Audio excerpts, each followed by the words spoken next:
Hello friends, welcome to result up academy. मैं शुभम चौधरी आपका result up academy में स्वागत करता हूं। टाइम टेबल के अनुसार आज जो हमारी हिंदी की क्लास है, जैसा मैंने आपको पहले बताया था कि समाज की क्लास होगी। फिर मैंने सोचा कि टॉपिक वाइज मतलब शुरुआत से ही आपको लेकर चलता हूं, बीच में जैसे समाज पढ़ाना ठीक नहीं रहेगा। तो मैं आज आपको पढ़ाऊँगा वर्णमाला, जहाँ से हिंदी की शुरुआत होती है।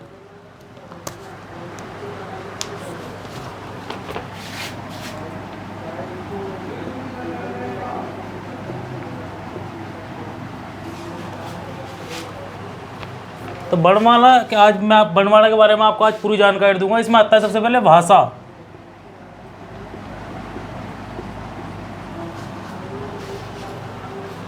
तो जो भाषा है, ये भाषा शब्द है, ये जो हमारा संस्कृत के भाष शब्द से बना है।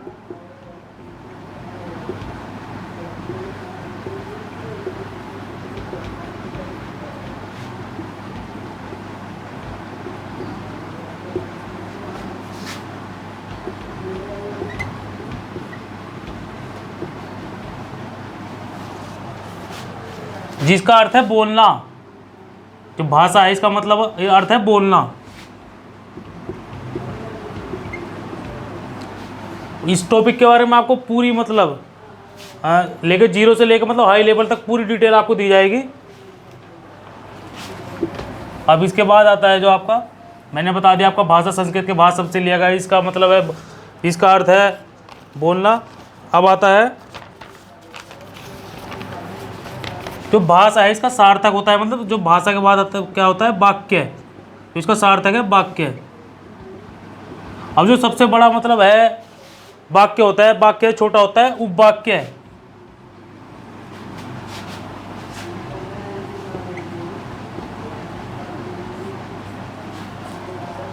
उपवाक्य से छोटा होता है पदबंध।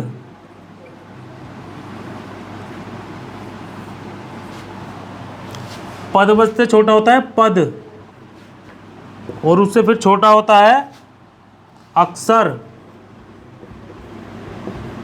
और फिर आता है वर्ण। जो मैंने बताया जो भाषा है मतलब उसका सार्थक है वो वाक्य है। वाक्य छोटा उपवाक्य, उपवाक्य छोटा पदबंध, पदवाक्य पदबंध से छोटा पद, पद से छोटा अक्षर, और सबसे छोटा होता है वर्ण।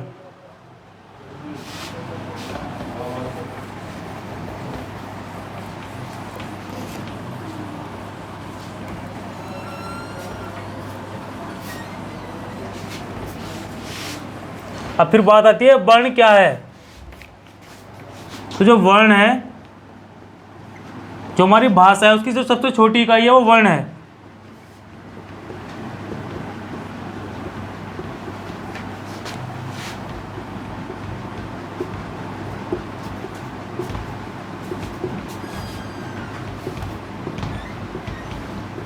जो भाषा की सबसे छोटी इकाई है वो है वर्ण।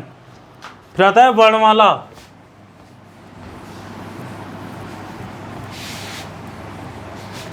जो मैंने आपको बताया था वर्णमाला, तो वर्णों का जो एक व्यवस्थित मतलब जो हमारे वर्ण हैं उनको एक व्यवस्थित तरीके से रखना, उनका जो एक मतलब रखकर उनका क्रम बनाना, वो वर्णमाला कहलाता है।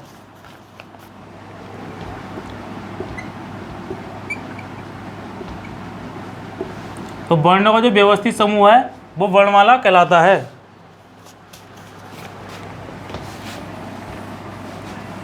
अब जो हमारी हिंदी है,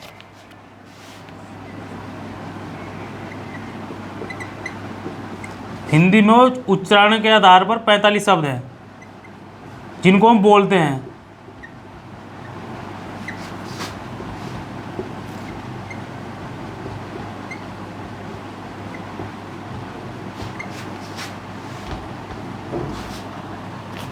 पैंतालीस हैं, 45 वर्ण, जिसमें जो है 10 आपके वोवेल मतलब स्वर हैं, और 35 व्यंजन।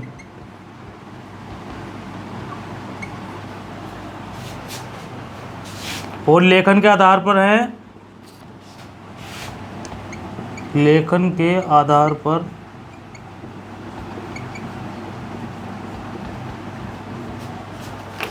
52 वर्ण, जिसमें 13 आपके वोवेल है, 35 आपके मतलब व्यंजन कांस्टेंट है, और 4 आपके संयुक्त व्यंजन हैं। तो ये क्वेश्चन भी कई बार पूछा जाता है कि उच्चारण के आधार पर हिंदी में कितने वर्ण हैं और लेखन के आधार पर हिंदी में कितने वर्ण हैं।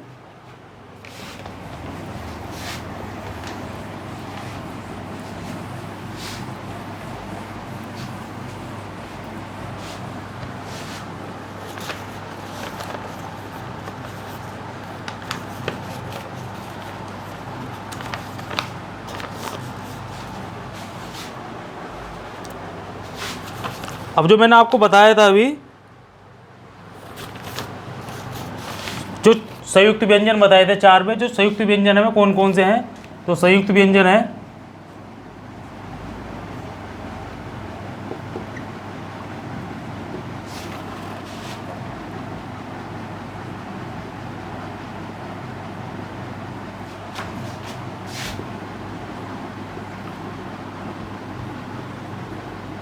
वो है स, त्र, ग्र, र। और ये किस किस से मिलकर बना है, ये आप देख लें। क प्लस स, त्र प्लस र,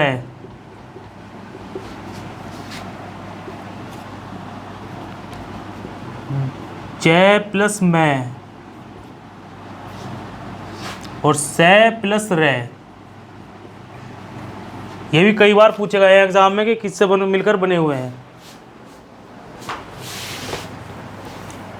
अब मैं आपको बताऊंगा व्यंजन कितने प्रकार के होते हैं, जो एग्जाम पॉइंट ऑफ व्यू से मतलब बहुत इंपॉर्टेंट और बार बार पूछे जाते हैं। तो इसमें होता है सबसे पहला स्पर्श व्यंजन।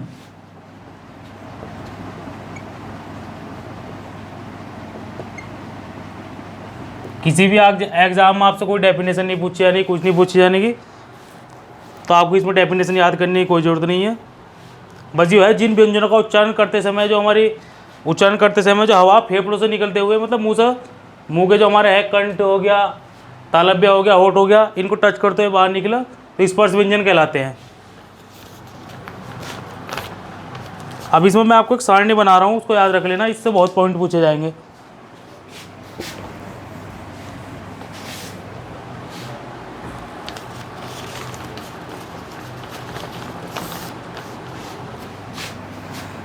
यह है वर्ग, फिर है उच्चारण स्थान,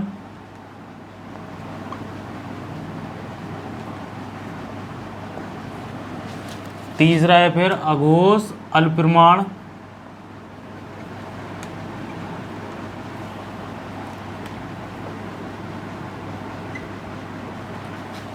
चौथा है अघोष महाप्रमाण,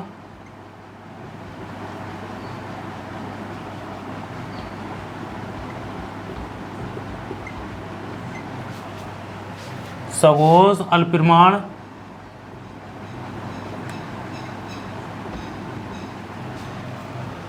पांचवा है सघोष महाप्रमाण,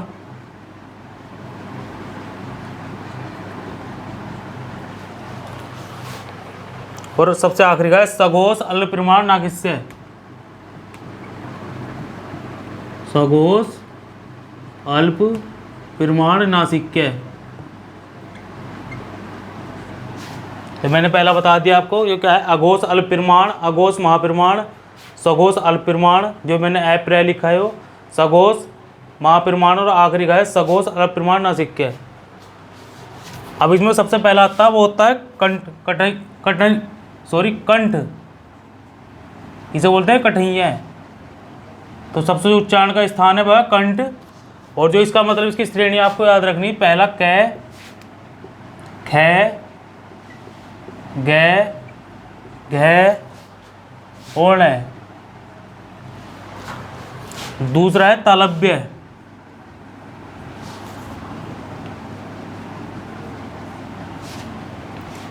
जो मतलब उच्चारण स्थान उसका है तलवा, तालु बोलते हैं जिसे। फिर श्रेणी है च, छ, ज, झ, उत्तर।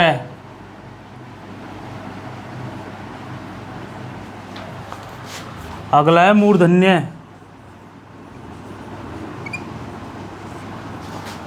जिसका उच्चारण स्थान है मूर्धा। और यह है टे, ठे, ड़े, डे और फिर डे। फिर अगला है दंतत्य। इसका उच्चारण स्थान है दांत। और ये श्रेणी है तय, थे, दे, ध, न। और सबसे आखिरी का है ओष्ठ्य।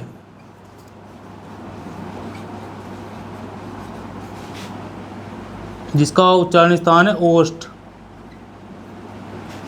और ये है श्रेणी पे, फे, बे, भे, मैं।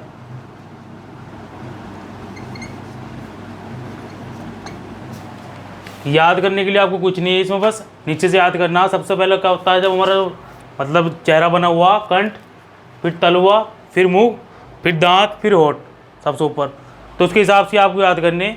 और जो सबसे पहली श्रेणी है वो है कै, खे, घे, घे, ड़े। दूसरी चे, छे, जय, झे, ड़े। तीसरी है टे, ठे, डे, ड़े, ड़े। चौथी है फिर ते, थे, धे, धे, न। और आखिरी की जो है पे, फे, बे, वह, मैं। इसमें जो याद करने योग्य बात है, ये याद रखना आपके कि पहले अघोष और परमाणु में कौन कौन से, अघोष महापरिमाण में कौन कौन से।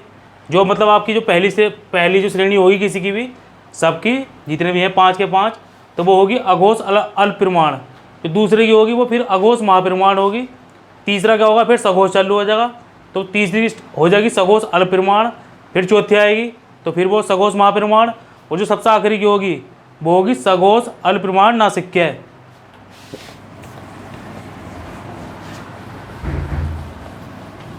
अब मैं आपको एक बार ये बता दूं कि जो मैंने बताया आपको श्रेणी तो आपको याद करनी है। अघोष मतलब महापरिमाण प्राण क्या है, अभी इनके बारे में बताता हूँ आपको थोड़ा थोड़ा।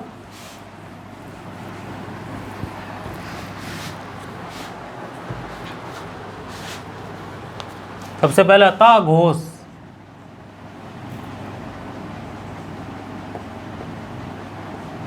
तो जो अघोष है, अघोष में होता है ध्वनि के उच्चारण में स्वतंत्र, जो हमारी हम बोलते हैं मतलब कंपन ना हो बोलते समय, तो जो कोई सा भी वर्ग हो उसका जो पहला और दूसरा होगा वो अघोष होगा।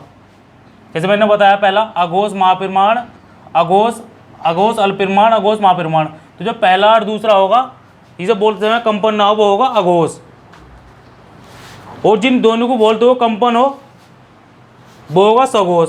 वो होगा तीसरा, चौथा और पांचवा, जो मैंने आपको बताया अभी, तीसरा, चौथा और पांचवा। जो पहला और दूसरा होगा वो होगा अघोष, और जो तीसरा, चौथा, पांचवा होगा वो होगा सघोष।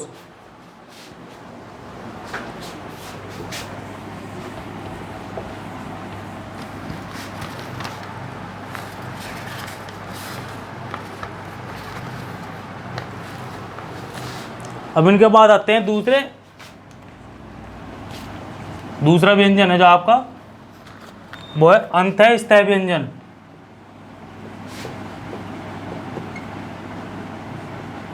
तो ये जो व्यंजन है आपका, ये वे व्यंजन होते हैं जिन व्यंजनों का उच्चारण स्वर, जो हमारे स्वर होते हैं मतलब वोवेल्स और कॉन्सोनेंट मतलब व्यंजन के बीच में उपयोग किया जाता।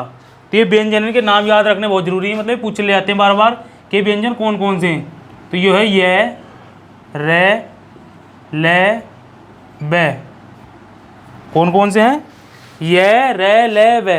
और जो ये व्यंजन है ये सघोष अल्परिमाण है, सघोष अल्परिमाण।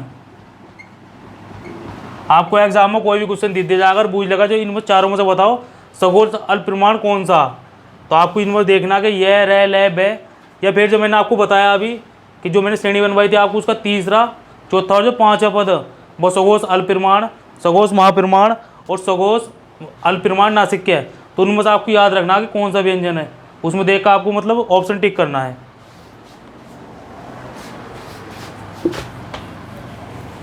अगला व्यंजन है ऊष्म या संघर्षी व्यंजन।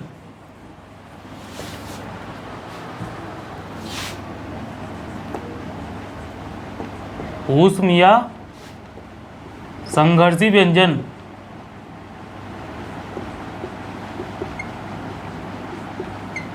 इनकी जो डेफिनेशन कोई किसी एग्जाम में नहीं पूछे नहीं, आपको याद रखना बस कौन सा अंतःस्थीय व्यंजन है, कौन सा स्पर्शी व्यंजन है, कौन सा अल्परिमाण है, कौन सा महापरिमाण है, कौन सा ऊष्म व्यंजन है, कौन सा संघर्षी व्यंजन है।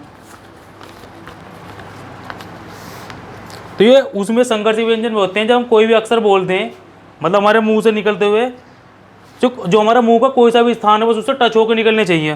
तो ये जो अक्षर हमारे ये हैं बड़ा सह, छोटा सह और है, ये याद रखने हैं आपको चारों। आपको ऑप्शन दे देगा जो क्वेश्चन पूछ जाएगा उसमें पूछ लेगा इनमें से बताओ उसमें संघर्षी व्यंजन कौन सा, तो आपको चारों याद होने चाहिए।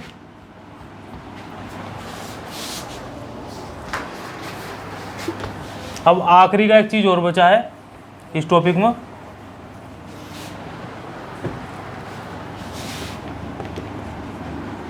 जो है उत्तीप्त व्यंजन। उत्तीप्त व्यंजन